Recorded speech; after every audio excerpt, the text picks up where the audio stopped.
what's going on, guys? I hope everyone is having themselves a fantastic day. If this is your first time here, my name is Tony, and this is Talkin' Tech. In today's video, I'm going to continue my series on the best streaming services of 2019 with Philo TV.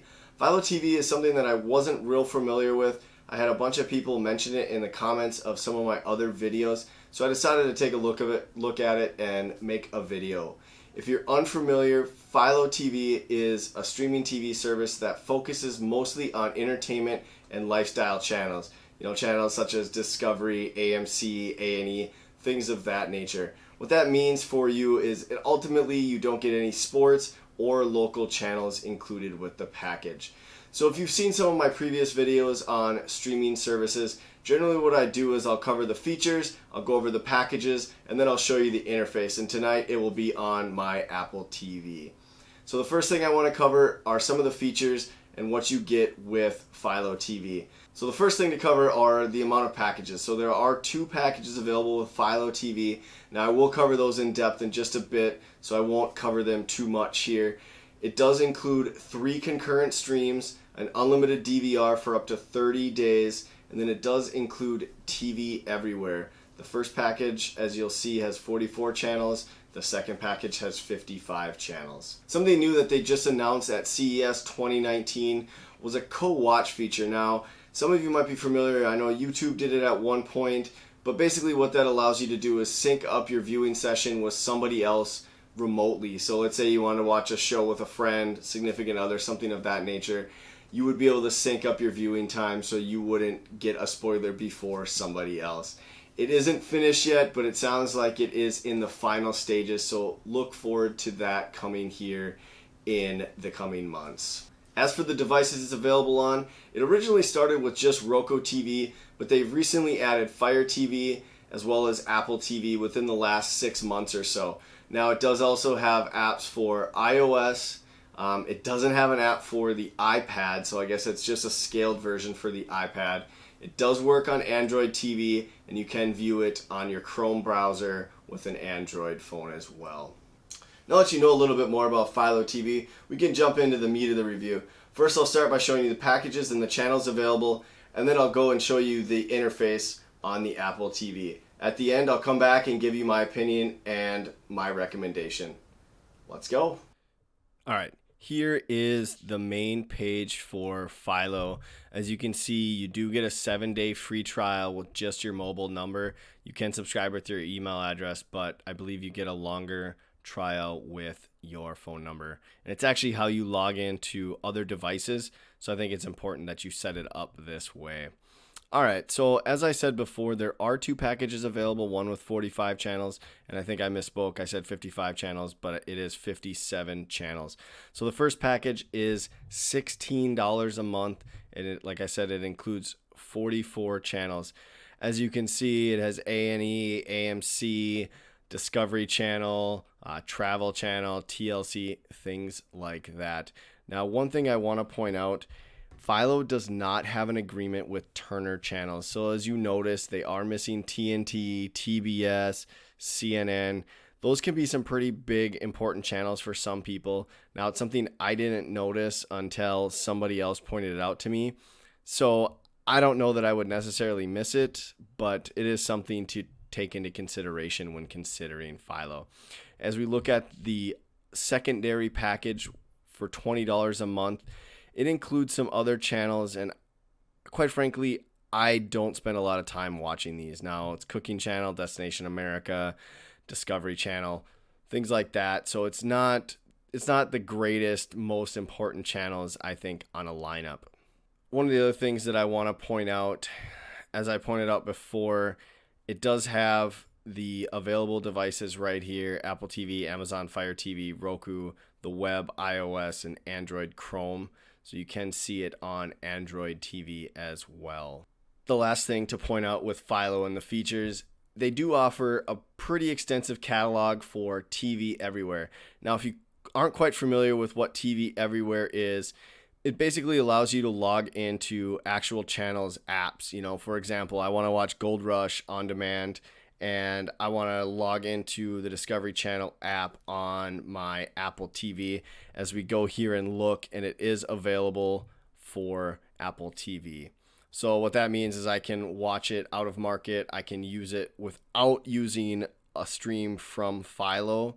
As far as I know, it doesn't seem like it affects that. Now, if we scroll down here, this does show for the 57 channel package that there are more available as well. Now, not every app is available on every device. However, the list is quite substantial as far as what participation is available on each device. Let's go ahead and move into the Apple TV interface. I'll show you a couple things, how to navigate it, and what it looks like.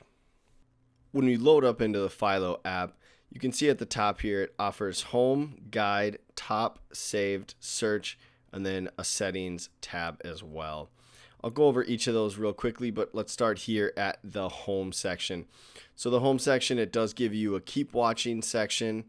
It has trending live, so basically stuff that's on right now. Top shows, so it'll be the top shows that are on Philo right now, and then new and upcoming shows. Let's move along to the guide section here, and this is kind of the meat of the app in my opinion. So as we dig into here, the first thing I want to point out is the speed. I am scrolling about as fast as I can right now, and it is not very smooth.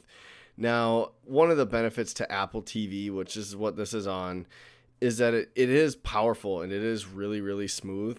And quite frankly, this just doesn't quite do it for me. It is really slow to scroll really fast.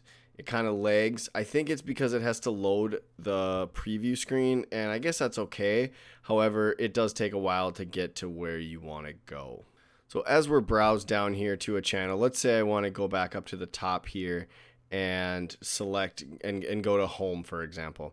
So what I want to do is I just want to hit the menu button. It brings it right up to top, which I think is really nice. However, I wish it would bring you to the top, but then still leave you where you were at on the guide. Now, if I go back down to the guide, I have to start over. So, I mean, that is kind of a pain in the butt, especially if you accidentally select that button. It does look like you can hold for information. That is nice. So you don't have to click on it and go to details and a bunch of stuff. It's just one button to do that. Let's go into a program here. I'll just pick Live PD.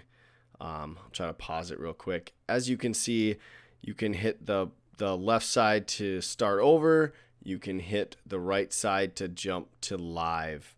Now that is a pretty nice feature. It works pretty well in my experience. Now that we have something playing here, to save the recording in your DVR, you want to click the save button. Now it does have captions. You can go to show info, or you can go to more on A&E or whatever channel that you're watching. So you notice menu is the back button, which is basic for all of Apple TV. All right, that's most of the guide there.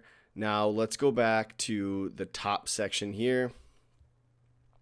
So basically what this is going to be the top shows on each of these channels. Now when you click on these, it doesn't bring you to the first 48, for example, and lists all the episodes.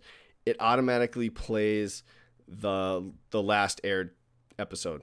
So I mean, that could be good or bad. If you're following these programs along closely, being able to just jump into the newest one is really nice. If you wanted to select all episodes, as you did on the guide, you just hold the button on the Apple TV, and you can go down to all episodes or more on A&E or whatever channel that you decide to be watching at that moment.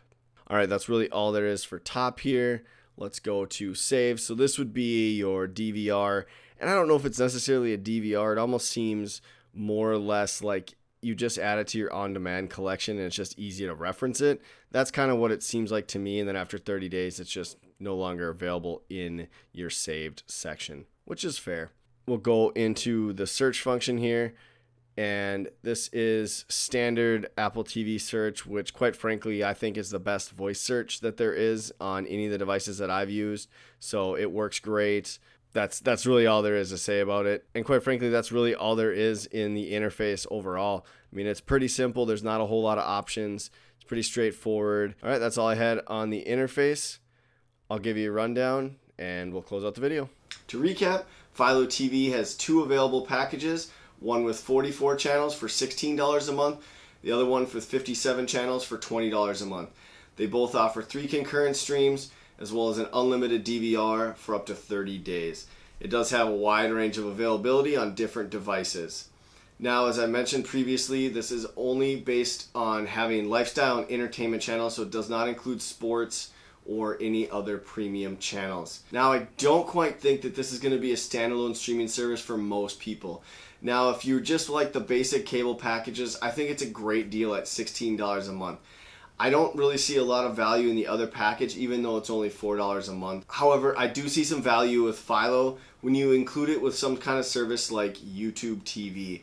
Now, some of the shortcomings with YouTube, it was missing a lot of the channels that Philo includes in their basic package. As I said, I don't think this is a good enough standalone service for most people. However, I think it is good enough to consider, and I really think that you should give this a look if you are considering cutting the cord. It is just nice to have one more option out there, and it does have a wide selection of channels and on-demand content. Anyway, that's really all I have for you today on Philo TV. I hope you enjoyed today's video. If you did, hit that like button. If you haven't already, definitely subscribe, as I'm going to have my conclusion to the best streaming services coming up here shortly, and you're not going to want to miss it. Thanks for watching. Have yourself a great day.